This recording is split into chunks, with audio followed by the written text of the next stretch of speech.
आनंद परमानंद सतगुरु मेहरान जी साहिब सत्संग आश्रम डेरा सतगुरु प्रीतम जी साहिब धाम निगाना जिला भिवानी हरियाणा के सौजन्य से ज्ञान आनंद उदय सागर हजूर परमानंद जी साहिब द्वारा रचित सबक क्यों तुम भरगो मानितरात इत उत की तू छौपे मोर क्यों फिरता इठलात है कुछ दिवस प्रताप ये तेरा जब हो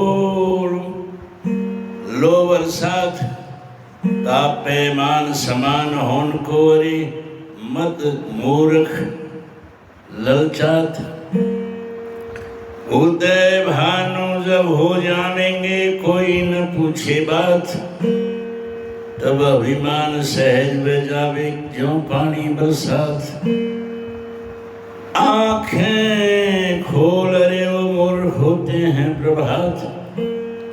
अर्थात हजूर परमानंद जी साहिब ने इस शब्द में बताया है कि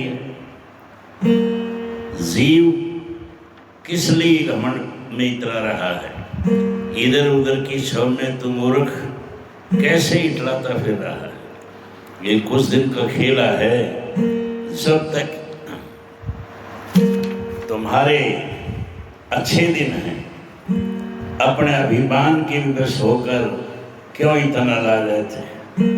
जब तुम्हारे अच्छे दिन आएंगे तो कोई भी समस्या नहीं रहेगी, तब तुम्हारा घमंड सहज हो जाएगा।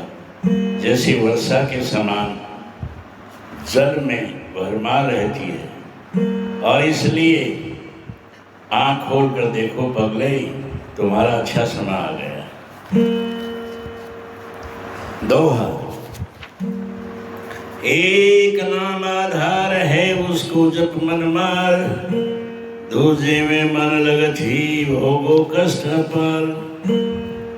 अर्थात हजूर परमानंद जी साहिब के अनुसार एक नाम को पक्का बना ले और दूसरे में मन लगाएगा तो कष्ट अधिक उठाने होंगे। सबक ये भोगे कष्ट पार दूजे में मन को दीना ना होई कि विश्वासी दूजे को वर्षा ही जीना।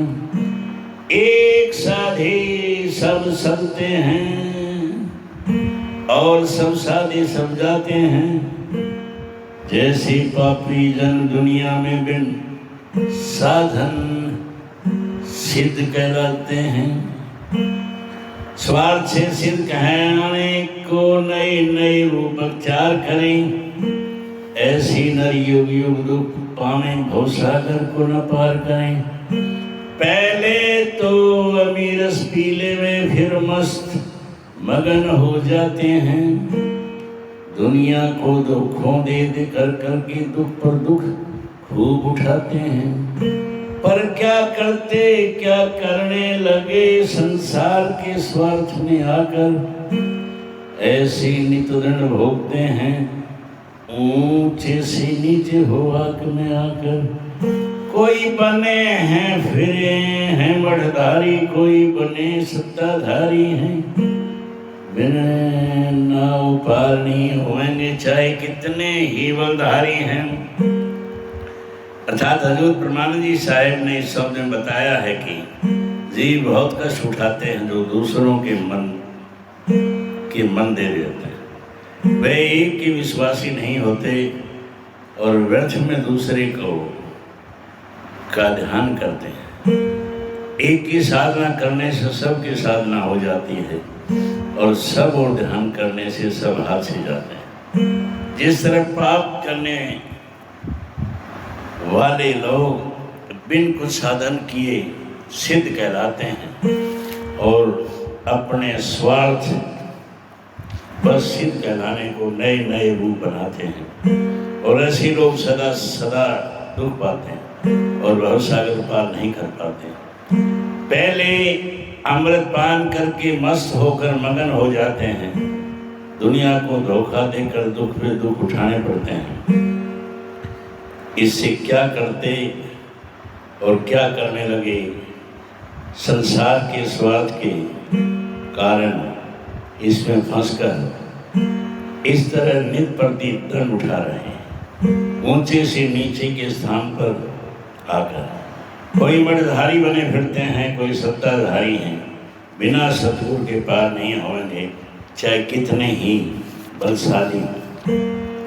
सबक जगदीश ज्योति तेरी हर जो में छा रही, जहाँ में छा रही है, फूलों में भी सुगंधी तेरी ही आ रही है।